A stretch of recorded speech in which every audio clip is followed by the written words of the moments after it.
Famously wrote that script in 12 days. On one level, I wrote the script, and on another level, the story was written by everybody in this room. Hey, this is Mark A. Altman. This is DAREN DOCHTERMAN. And this is Ashley Miller. And we are the Inglorious Treksperts. And if you're a fan of Star Trek, you don't want to miss a single episode of Inglorious Treksperts. Every week, we go behind the scenes of every Star Trek series from the original to today, with the stars, writers, producers, production designers, cinematographers, and more. You can listen to Inglorious Treksperts every Thursday, wherever you get your podcasts. And for more, subscribe. Trekspertsplus.com. It's the logical thing to do. Oh, we have a podcast coming in. Deflectors, full intensity. Set course for fun. Christopher Lloyd. Now, the original hope to cast this role had been Edward James Olmos for Scrooge. And it ends up being a Christopher Lloyd. What do you think of his performance? How would the movie have changed? Can I just ask you before you get into been... that, what happened with Olmos? Did he pass, or he just... No, that was, I think it was Leonard's idea, and Harv didn't like it. And then they came up with the Christopher Lloyd idea, and Leonard liked that idea, and so they made the offer to Christopher Lloyd. Because people forget, it's sort of like now people don't remember Ricardo was better known for Fantasy Island at the time, and it was really weird seeing him as Khan.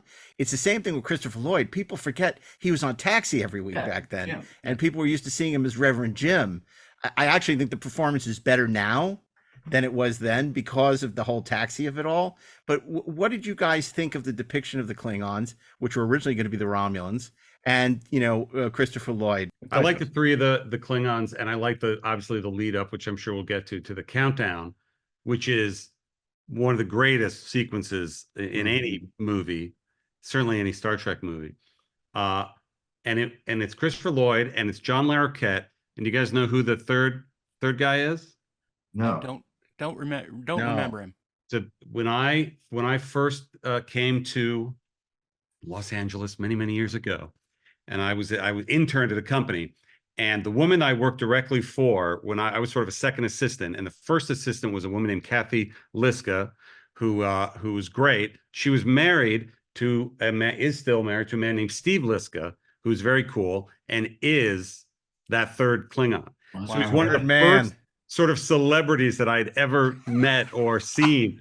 I couldn't believe it, because she was also a Star Trek fan, so we could sort of talk about Trek. And it came up, oh, by the way, my husband is, and he has a name, I can't remember his name in the movie. He's the one that says, great power to control, dominate. Yeah. Yep. And then says, that, only the computer is speaking. Right. Yeah. What does it say? Sorry. What does it say? This is an Atari 2600 in 1983. Kevin, that's all. It says you're shit out of luck. What? That's a great So story. good.